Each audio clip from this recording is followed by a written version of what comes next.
بسم اللہ الرحمن الرحیم۔ شروع اللہ کے نام سے جو بڑا مہربان نہایت رحم والا ہے۔ وما محمد الا رسول قد خلت من قبلہ الرسل، اور نہیں ہے محمد صلی اللہ علیہ وسلم مگر اللہ کا رسول۔ محمد صلی اللہ علیہ وسلم اللہ کا رسول ہے۔ قد خلت من قبلہ الرسل، تحقیق کے ساتھ گزر چکے ہیں ان سے پہلے رسول انبیاء۔ افإن مات او قتل، پھر اگر وہ مارا گیا یا شہید کیا گیا، انقلبتم علی اعقابکم، تو کیا تم الٹے پاؤں پلٹ جاؤ گے؟ ومن ينقلب علی عقبیہ فلن یضر اللہ شیئا، اور جو شخص الٹے پاؤں پلٹ جائے تو وہ اللہ کو کسی قسم کا کوئی نقصان نہیں دے گا۔ وَسَنَجْزِي اللَّهُ الشَّاكِرِينَ، اور عن قریب اللہ شکر گزاروں کو ثواب دے گا۔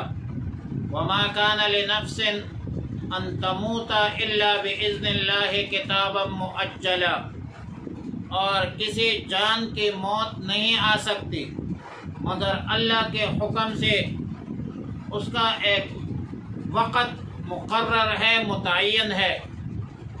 وَمَن يُرِدْ ثَوَابَ الدُّنْيَا نُؤْتِهِ مِنْهَا، جو شخص دنیا کے بدلہ کا ارادہ کرے گا ہم اس میں سے اس کو دے دیں گے۔ وَمَن يُرِدْ ثَوَابَ الْآخِرَةِ نُؤْتِهِ مِنْهَا، اور جو شخص آخرت کے ثواب کا ارادہ کرے گا ہم اس میں سے اسی دے دیں گے۔ وَسَنَجْزِي الشَّاكِرِينَ، اور عن قریب شکر گزاروں کو اجر دیں گے۔ آیات مذکورہ غزوہ احد کے متعلق نازل ہے۔ ابتداءً جب غزوہ احد میں کامیابی، کامرانی اور فتح نصیب ہوئی تو تیر انداز صحابہ کرام رضوان اللہ تعالی علیہم اجمعین نے اپنی جگہ کو چھوڑ دی، وہ جگہ جو رسول اللہ مبارک صلی اللہ علیہ وسلم نے ایک ترتیب کے ساتھ، جنگی حکمت عملی کے ساتھ ایک پہاڑی پر مقرر کیا تھا۔ مشرکین واپس حملہ آور ہوئے اور 70 صحابہ کرام رضوان اللہ تعالی علیہم اجمعین شہید، جن میں سیدنا امیر حمزہ رضی اللہ تعالی عنہ بھی شامل تھے۔ رسول اللہ مبارک صلی اللہ علیہ وسلم کے دندان مبارک شہید ہوئے، بلکہ نبی علیہ السلام پر حملے کی بھی کوشش کی گئی۔ وہاں پر مصعب ابن عمیر رضی اللہ تعالی عنہ موجود تھے، اس کے ہاتھ میں جھنڈا تھا، اور نبی علیہ السلام کی دفاع میں خود شہید ہوئے، اور دشمن نے یہ سمجھا کہ نعوذ باللہ رسول اللہ مبارک صلی اللہ علیہ وسلم کو ہم نے شہید کر دیا۔ بعض اصحاب سیر جو مغازی کے ماہرین ہیں وہ کہتے ہیں کہ شیطان نے یہ اعلان کیا کہ نبی علیہ السلام شہید ہو گئے۔ بعض منافقین بھی یہ اعلانات کرتے رہے۔ بہرحال اس موقع پر بھی صحابہ کرام رضوان اللہ تعالی علیہم اجمعین نے بڑی بہادری، جرأت اور جوان مردی کا مظاہرہ کیا۔ عین موقع پر رسول اللہ مبارک صلی اللہ علیہ وسلم نے فرمایا، الیہ عباد اللہ، اے اللہ کے بندو میرے طرف آؤ۔ چنانچہ 30 صحابہ کرام رسول اللہ مبارک صلی اللہ علیہ وسلم کے ارد گرد آس پاس جمع ہو گئے اور بڑی دلیری سے دفاع کیا۔ سعد بن ابی وقاص رضی اللہ تعالی عنہ نے اتنی تیر برسائی کہ کمان کا ایک حصہ جو ہے وہ مڑ گیا۔ خود نبی علیہ السلام اپنے دست مبارک سے سعد بن ابی وقاص رضی اللہ تعالی عنہ کو تیر دیتے رہے اور فرمایا کہ ارم سعد فدا کا ابی و امی، اے سعد پھینک کے تم پر میرے باپ ماں باپ قربان ہو۔ اس موقع پر رسول اللہ صلی اللہ علیہ وسلم کے عشق و محبت میں اور دفاع میں سیدنا طلحہ رضی اللہ تعالیٰ عنہ نے اپنے ہاتھ سے نبی علیہ السلام کا ایسا دفاع کیا کہ تیر لگنے سے سیدنا طلحہ رضی اللہ تعالیٰ عنہ کا ایک ہاتھ جو ہے وہ شل ہو گیا۔ سیدنا قتادہ رضی اللہ تعالیٰ عنہ کا ایک آنکھ حلقے سے نکل کر رخسار پر گر پڑا۔ نبی علیہ السلام نے معجزانہ طور پر دوبارہ حلقے میں لگا دیا اور پہلے سے اچھی طرح جو ہے وہ نظر ہو گئی۔ نبی علیہ السلام نے صحابہ کرام کو آواز دی تو سب سے پہلے کعب ابن مالک رضی اللہ تعالیٰ عنہ پہنچے اور نبی علیہ السلام کو پہچانا اور بلند آواز سے پکارا کہ خوشخبری سنو، یہ ہے رسول اللہ مبارک صلی اللہ علیہ وسلم تشریف فرما۔ اگرچہ بعض مصلحت کی بنیاد پر نبی علیہ السلام نے اس وقت خاموش رہنے کی تلقین دی، ترغیب دی کہ رک جاؤ، جو بھی مصلحت تھی واللہ عالم۔ بہرحال حضرت کعب بن مالک رضی اللہ تعالیٰ عنہ کی آواز سن کر صحابہ کرام رضوان اللہ تعالیٰ علیہم اجمعین رسول اللہ مبارک صلی اللہ علیہ وسلم کے پاس جمع ہوئے۔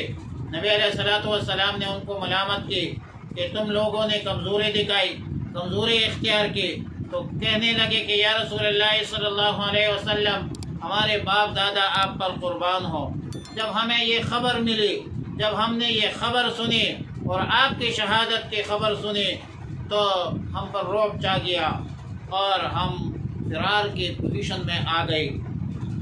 پھر آیات مذکورہ نازل کہ وما محمد الا رسول قد خلت من قبلہ الرسل افئن مات او قتل انقلبتم علی اعقابکم۔ اور جب شہادت کی یہ خبر اڑا دی گئی تو سیدنا انس ابن نضر رضی اللہ تعالی عنہ عجیب آدمی تھا، اس نے صحابہ کو خطاب کیا، قوموا فموتوا علی مات علیہ رسول اللہ صلی اللہ علیہ وسلم، فرمایا کڑے ہو جاؤ اور اسی دین پر مر جاؤ جس دین پر رسول اللہ مبارک صلی اللہ علیہ وسلم نے جان دے دی۔ دشمن کی طرف رخ کیا اور لڑتے لڑتے جام شہادت نوش کیا۔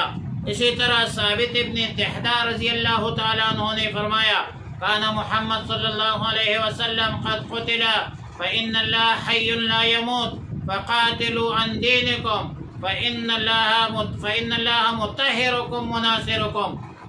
اگر محمد صلی اللہ علیہ وسلم شہید ہوئے تو اللہ تو ہمیشہ زندہ ہے، اسے موت نہیں آتی، لہذا اپنی دین کے خاطر لڑو، اپنے دین کی طرف سے لڑو، اللہ تمہیں صاف کرے گا، اللہ تمہاری مدد کرے گا۔ اور لڑتے لڑتے خالد بن ولید رضی اللہ تعالیٰ عنہ جو اس وقت مسلمان نہیں تھے ان کے نیزے سے شہید ہوئے۔ دوسری طرف مشرکین کے قائد ابو سفیان جو اس وقت وہ بھی مسلمان نہیں تھے، وہ پہاڑ کے نیچے حصے سے آواز دے رہے ہیں کہ اعلیٰ حبل اعلیٰ حبل۔ حضرت عمر فاروق رضی اللہ تعالیٰ عنہ نے فرمایا یا رسول اللہ صلی اللہ علیہ وسلم کیا ہم جواب نہ دے؟ تو نبی علیہ السلام نے فرمایا جواب دو۔ حضرت عمر فاروق رضی اللہ تعالیٰ عنہ نے جواب دیا اللہ اعلیٰ و اجل۔ پھر ابو سفیان نے کہا لنا العزا ولا عزا لکم۔ نبی علیہ السلام نے فرمایا اے عمر ان کو یہ جواب دو کہ اللہ مولانا ولا مولا لکم۔ پھر ابو سفیان نے کہا کہ فلاں فلاں کہاں ہے، مطلب اشارہ تھا رسول اللہ علیہ وسلم کی طرف، ابو بکر صدیق کی طرف، عمر فاروق کی طرف رضی اللہ تعالیٰ عنہم۔ عمر فاروق رضی اللہ تعالیٰ عنہ نے فرمایا یہ رسول اللہ مبارک صلی اللہ علیہ وسلم ہے، یہ ابو بکر ہے اور یہ میں عمر ہوں رضی اللہ تعالیٰ عنہ۔ بہرحال پہلے آیت میں صحابہ کی ایک لغزش پر تنبیہ کر کے ایک اصولی مسئلہ کی طرف توجہ مبذول کرا دی اور ہدایت کی گئی، ہدایت دی گئی کہ بلا شک و شبہ رسول اللہ مبارک صلی اللہ علیہ وسلم کی عظمت محبت ہمارے ایمان کا حصہ، یہ جزء ایمان ہے اور اس میں ادنا کمزوری بھی کفر کے مترادف ہے۔ لا یؤمن احدکم حتی اکون احب الیہ من والده وولده والناس اجمعین. لیکن تنبیہ یہ ہے کہ مسلمان اس مرض کا شکار نہ ہو جس مرض میں عیسائی مبتلا ہے. عیسائیوں نے حضرت عیسیٰ علیہ السلام کی محبت میں اتنے آگے نکل گئے کہ ان کو معبود اور مسجود بنایا، اس کو عبادت کا لائق بنایا، عبادت کی حد تک اس کی محبت پہنچ گئی. لہذا مسلمان عبادت اللہ کے لیے کرتے ہیں، جہاد اللہ کے لیے کرتے ہیں، اور جتنے بھی اعمال کرتے ہیں اللہ کی رضا کے لیے کرتے ہیں. لیکن طریقہ ہے رسول اللہ صلی اللہ علیہ وسلم کا، رسول اللہ علیہ وسلم کے طریقے پر کرتے ہیں. حکم اللہ کا، طریقہ پیغمبر کا صلی اللہ علیہ وسلم. اور لہذا یہ بھی ذہن میں رکھے کہ عقائد اور نظریات زندہ ہوتے ہیں، شخصیات تو چلے جاتے ہیں لیکن نظریات زندہ اور تابندہ رہتے ہیں. اللہ کی ذات بھی ہمیشہ ہے، قائم ہے، دائم ہے، زندہ ہے، لا یموت، اللہ پر موت طاری نہیں ہوتی. اور اگر بالفرض والمحال رسول اللہ مبارک صلی اللہ علیہ وسلم کے حوالے سے یہ خبر درست بھی ہوتی کہ رسول اللہ علیہ وسلم وفات ہو گئی، کیا تم دین کا کام چھوڑیں گے، جہاد چھوڑیں گے، سستی اور کاہلی دکھاؤں گے، اس کا مظاہرہ کروں گے؟ یقیناً حضرات صحابہ کرام رضوان اللہ تعالی علیہم اجمعین کے شایع نشان نہیں ہے، بلکہ کسی بھی مسلمان کی بھی شایع نشان نہیں ہے. عقائد اور نظریات پر کمپرومائز نہیں ہوتی، قیامت تک جاری رہے گی وہ. وما محمد الا رسول، رسول اللہ مبارک صلی اللہ علیہ وسلم ایک رسول ہے، ایک بشر ہے، ایک انسان ہے. اور رسول اللہ مبارک صلی اللہ علیہ وسلم سے پہلے جتنے بھی انبیاء مبعوث ہوئے گزر چکے ہیں، وفات ہو گئی. اگر رسول اللہ علیہ وسلم وفات ہو جائے یا شہید ہو جائے تو کیا انقلبتم علی اعقابکم؟ وفات کے خبر اور عارضی شکست میں قدرت کی راز یہ تھی کہ رسول اللہ مبارک صلی اللہ علیہ وسلم کے بعد جو حالات پیش آ سکتے تھے وہ حالات ابھی غزوہ احد کے موقع پر ظاہر ہو گئے. اور جب یہ خبر سچ مچ میں، یہ واقعہ سچ مچ میں پیش آئے تو صحابہ کرام کے حوصلے مضبوط ہوں گے. اور ایسا ہی ہوا. رسول اللہ مبارک صلی اللہ علیہ وسلم کی جب رحلت ہوئی، صحابہ کے ہوش و آواز اپنی جگہ پر نہیں تھے، غمزدہ تھے، غمگین تھے. تو سیدنا ابوبکر صدیق رضی اللہ تعالیٰ عنہ نے اس آیات کو سند بنا کر پیش کیا کہ وما محمد الا رسول، خطبہ دیا وما محمد الا رسول قد خلت من قبلہ الرسل افئن مات او قتل انقلبتم علی اعقابکم. دوسری آیت میں حوادث اور مصائب کے وقت ثابت قدم رہنے کی ترغیب اور تعلیم ہے. نظریے پر قائم رہو. ان الذین قالوا ربنا اللہ ثم استقاموا تتنزل علیہم الملائکہ. صوفیہ لکھتے ہیں الاستقامت خیر من الف کرامت. ارشاد فرمایا کہ بھائی ہر انسان نے مرنا ہے اور ہر انسان کے لیے موت لکھی ہوئی ہے، وقت بھی مقرر ہے، دن بھی مقرر ہے. وقت سے پہلے نہ کسی کو موت آ سکتی ہے اور نہ مقررہ وقت کے بعد آ سکتی ہے. کتاب مؤجلہ، وقت مقرر ہے اور ہر بندے نے مرنا ہے. الموت قدح کل نفس شاربها والقبر باب کل نفس داخلها. اور آخر میں فرمایا وَمَن يُرِدْ ثَوَابَ الدُّنْيَا نُؤْتِهِ مِنْهُ. جو شخص اپنے عمل سے دنیا چاہتا ہے ہم اس کو دنیا میں کچھ حصہ دے دیتے ہیں، اور جو آخرت کا ثواب چاہتا ہے اس کو ہم آخرت کا ثواب دیتے ہیں، اور قریب ہم شکر گزاروں کو بدلا دیتے ہیں. آخر اشارہ ہے اس طرف بنیادی طور پر کہ مال غنیمت صحابہ نے اپنے لیے جمع نہیں کی. یہ مال غنیمت جو تھا یہ تو اجتماعی شکل میں جمع کیا جاتا ہے. صحابہ نے کوئی حرص لالچ کی بنیاد پر مال غنیمت جمع کرنے کی کوشش نہیں کی ذات کے لیے. اس کے تو اصول ہے مال غنیمت تو جمع ہوتا ہے اور پھر اس کو ایک خاص مصرف میں خرچ کرنا ہوتا ہے امیر کے حکم پر، لیکن لغزش یہ ہوئی ہے کہ مال غنیمت جمع کرنے میں مصروف ہو گئے اور پہاڑے کو چھوڑ دیا، جس جگہ پر رسول وسلم نے کھڑا کیا تھا اس جگہ کو چھوڑ دیا۔ لہٰذا یہ غلط فہمی دور کیا جائے کہ صحابہ اپنے لیے غنیمت کے لیے کھڑے ہوئے تھے، نہیں، صحابہ حق کے معیار ہے، ایمان کے معیار ہے۔